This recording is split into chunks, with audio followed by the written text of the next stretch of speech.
New India ટીવીમાં આપનું હાર્દિક સ્વાગત છે। આજે નજર કરીએ ઈડરના મુખ્ય સમાચાર ઉપર। ઈડર ગઢ ખાતે છઠ્ઠો ઈડર અવરોહણ સ્પર્ધા યોજાઈ, જેમાં ગુજરાતના અલગ અલગ જિલ્લાઓના કોલેજોના, શાળાઓના તેમજ ખાનગી સંસ્થાઓના બાળકોએ ભાગ લીધો, જેમાં જીત નેચર ડિફેન્સ એકેડમીના ભણકર રોશન જસુભાઈએ સમગ્ર સ્પર્ધામાં પ્રથમ નંબર પ્રાપ્ત કરી 25,000 રૂપિયાનું ઇનામ મેળવી તેઓ નેશનલ કક્ષાએ ઓલ ઇન્ડિયા ગિરનાર ખાતે ભાગ લે છે। રોશને એકેડમીનું તેમજ સમાજનું નામ રોશન કર્યું। Reporter Dimple Parmar, new India TV.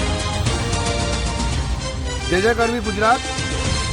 આ છોકરો મારા આખા ગુજરાતમાં ફર્સ્ટ આવ્યો છે ઈડર ગઢ અવરોહણ સ્પર્ધામાં।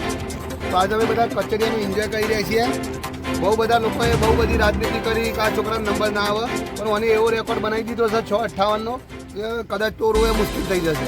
આજે અમે આખી એકેડમી એન્જોય કરી છે અને મને ફર્સ્ટ નંબર આવી અને આખી એકેડમીનું નામ રોશન કર્યું છે, જીત એકેડમીનું, અને આખા સમાજનું અને આખા ઈડર સાબરકાંઠા जिला नाम रोशन करूँ। बेटा तो बोल तब शू क्या हुआ? मैंने बहुत मेहनत की थी, एकेडमी में आता था और यहाँ से ही मैंने ये स्पर्धा में विजेता हुआ हूँ और मुझे बहुत अच्छा लग रहा है। शाबाश शाबाश बेटा। मैं चाहता हूँ गिरनार में जो है स्पर्धा उसमें भी तू 1 नंबर में आए, ऐसी मेहनत करना है, ठीक है? जय हिंद।